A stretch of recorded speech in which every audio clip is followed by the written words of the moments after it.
क्या आपने कभी ऐसा महसूस किया है कि आपका मन किसी ऐसी पुकार की ओर खींच रहा है जो किसी और को सुनाई नहीं देती? एक आंतरिक आवाज जो कहती है, तुम्हें इस सामान्य जीवन से आगे जाना है, तुम्हें सत्य खोजना है। यही पुकार सुन रहे थे एक किशोर मुकुंद, जिन्हें आगे चलकर दुनिया परमहंस योगानंद के नाम से जानने लगी। उनके भीतर एक ही सपना था, हिमालय जाना, गुरु को पाना और ईश्वर का साक्षात्कार करना। आत्मा की बेचैनी। मुकुंद के घर में सब कुछ था, धन, सम्मान, माता पिता का प्रेम और आराम, पर अंदर कुछ अधूरा था। कई बार रातों को वे छत पर जाकर आसमान देखते और सोचते, इन तारों के पार क्या है? क्या कोई ऐसी जगह है जहां आत्मा स्वतंत्र उड़ सके? उनके पिता, एक सरकारी अफसर, हमेशा कहते, बेटा, जीवन में अनुशासन और जिम्मेदारी जरूरी है। लेकिन मुकुंद का दिल कहता था, अनुशासन नहीं, मुक्ति चाहिए। उन्हें लगता था कि संसार के नियम आत्मा की स्वतंत्रता को बांधते हैं। वो चाहता था कि वो सब छोड़कर गुरु की खोज में निकल जाए। पलायन की योजना। एक दिन उनका मित्र अमर उनसे मिलने आया।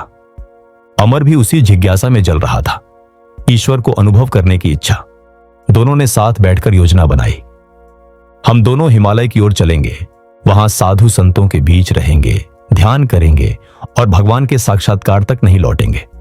उन्होंने तय किया कि वे बिना बताए निकलेंगे। थोड़े पैसे, 2 कंबल, एक छोटा झोला और कुछ सूखे फल लिए। मुकुंद का छोटा भाई अनंत उन्हें देख रहा था। वो बोला, भैया, मैं भी चलूं?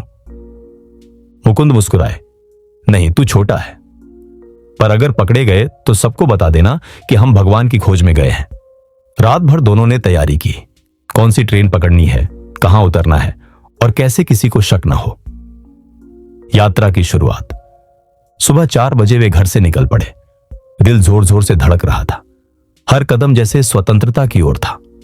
रेलवे स्टेशन की रोशनी में उनके चेहरों पर उत्साह चमक रहा था। ट्रेन आई और दोनों डिब्बे में बैठ गए। उत्तर की ओर, हिमालय की दिशा में। ट्रेन के झरोखे से हवा आती रही।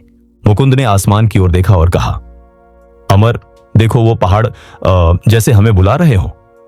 अमर बोला, हां, वहां हमें भगवान मिलेंगे। कोई डर नहीं, बस विश्वास। ट्रेन तेज चलने लगी। दोनों को लगा जैसे उनका जीवन एक नई दिशा में बढ़ रहा है। साधु से मुलाकात। रास्ते में ट्रेन रुकी तो दोनों पानी लेने उतरे। वहीं एक वृद्ध साधु बैठे थे, गेरुए वस्त्रों में। उनकी आंखों में अजीब सी चमक थी। मुकुंद को लगा जैसे वो उन्हें पहले से जानते हो। साधु ने धीरे से कहा, बेटा, कहां जा रहे हो? मुकुंद ने झूठ नहीं बोला, महात्मा जी, हम भगवान को खोजने हिमालय जा रहे हैं। साधु मुस्कुराए, हिमालय तुम्हारे भीतर है। पहले खुद को पहचानो, फिर पर्वत खुद तुम्हारे भीतर उठेंगे। अमर और मुकुंद ने एक दूसरे को देखा। वो पल उनके लिए जैसे चेतावनी था, पर फिर भी वे आगे बढ़े। अजनबी शहर। ट्रेन उन्हें एक अनजान स्टेशन पर उतार गई। यह जगह उनके लिए नई थी, कोई जान पहचान नहीं और जेब में बहुत कम पैसे। दोनों मंदिर की ओर बढ़े। वहां कुछ साधु ध्यान में बैठे थे। एक साधु ने कहा, भिक्षा नहीं, भक्ति मांगो।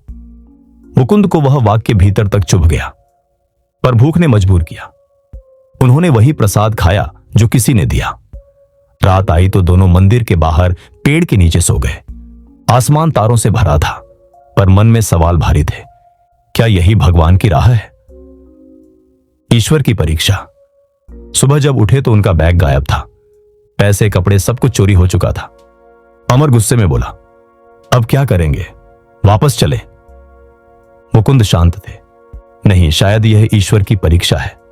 वो देखना चाहता है कि हम विश्वास रखते हैं या नहीं। वे शहर की गलियों में घूमते रहे।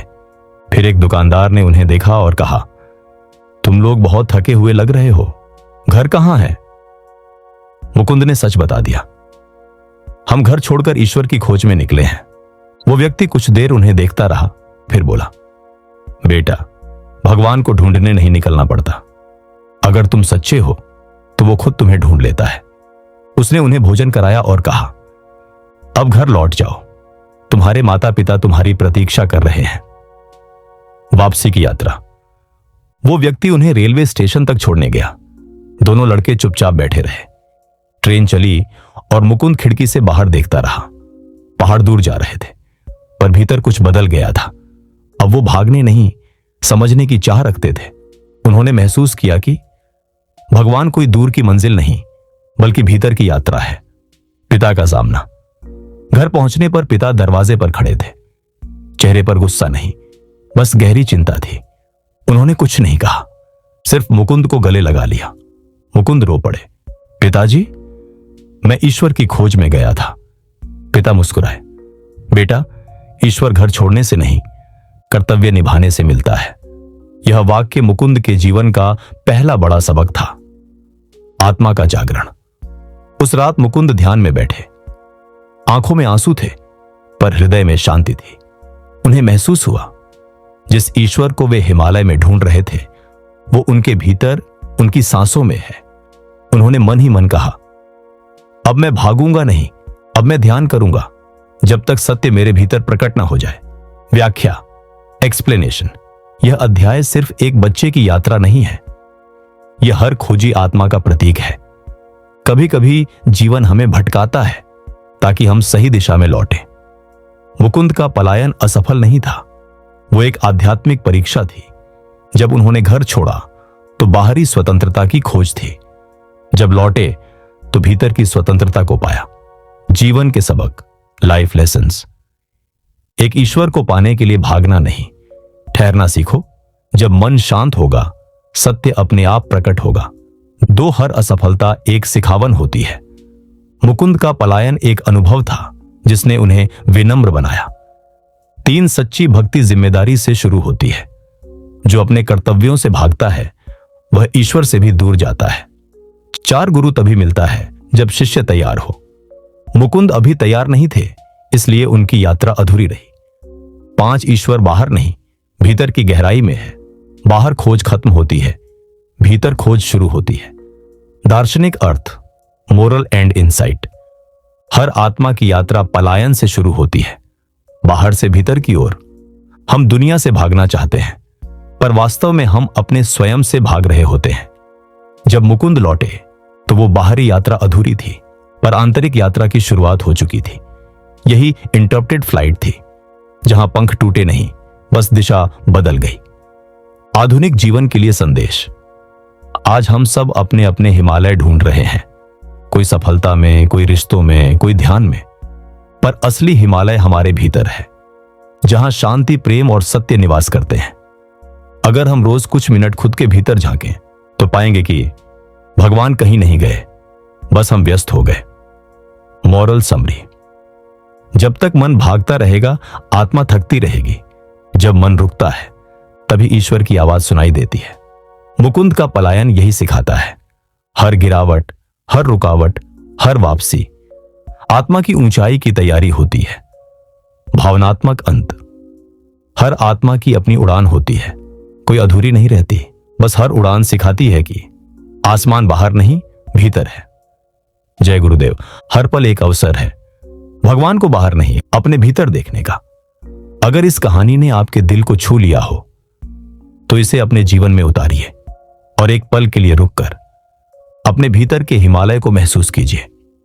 अगर आप भी आत्मा की इस यात्रा में मेरे साथी बनना चाहते हैं तो हमारे चैनल को सब्सक्राइब कीजिए, क्योंकि यहां हम रोज ऐसी कहानियां सुनते हैं जो सिर्फ बताती नहीं, बदल देती है।